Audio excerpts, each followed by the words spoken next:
Are you looking for a gouache paint set that won't make a hole in your wallet?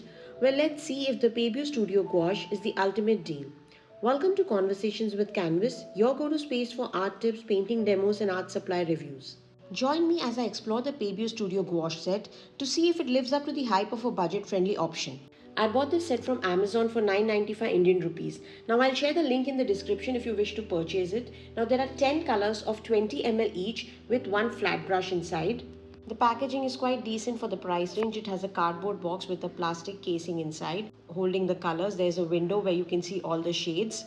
The paint tubes are the metal ones, so I personally prefer the plastic ones. So I'm going to be giving this packaging 3 stars. Also, I'll be transferring the colors into my travel paint palette now, which has a water bucket as well as a silicone lid which prevents the colors from drying.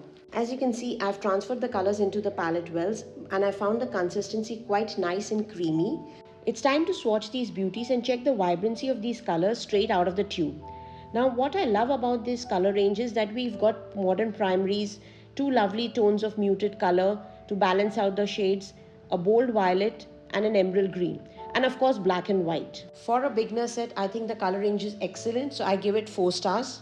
The real test for any gouache paint is its opacity. For the opacity check, I'm using a black sheet of paper because black paper will expose the truth of the pigments in these gouache paints. I'm quite surprised and happy by the way the Pebeo Gouache paint is holding its fort. Most of the colors are giving solid coverage, which is quite good. It has passed the first 3 tests and now let's see how it behaves in an actual painting. Today's painting demo is part of my still life paint challenge, and this week we are on alphabet F and I'm painting figs. I start off with a loose sketch, nothing very fancy, using thin down violet and begin the color blocking stage. For this layer, I'm using thin down paints and I like how the paint has not dulled down too much even though I'm adding so much of water in it, which basically means the pigment strength is good, and that is a great start. Now as I'm adding more layers, I'm going in for more thicker paint. And this creamy consistency is super satisfying to work with. Now I'd like to share something that I've noticed as I'm painting the background, that the fresh layer of paint has a tendency to blend with the underpainting layer. Now luckily I didn't paint a complementary color that I usually do, so no harm done.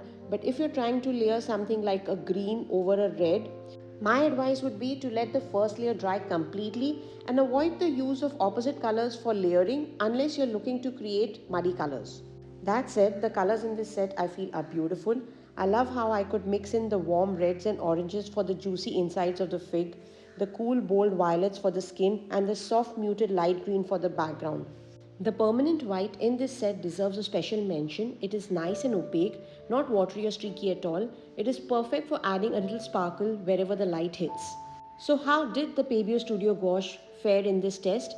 The color vibrancy is great. Being a budget set, the thin down colors also held up really well, which is a win. I also love the consistency. It is creamy and the way the paint glides smoothly over the page is a joy to work with. The only thing you need to be really mindful about is the layering.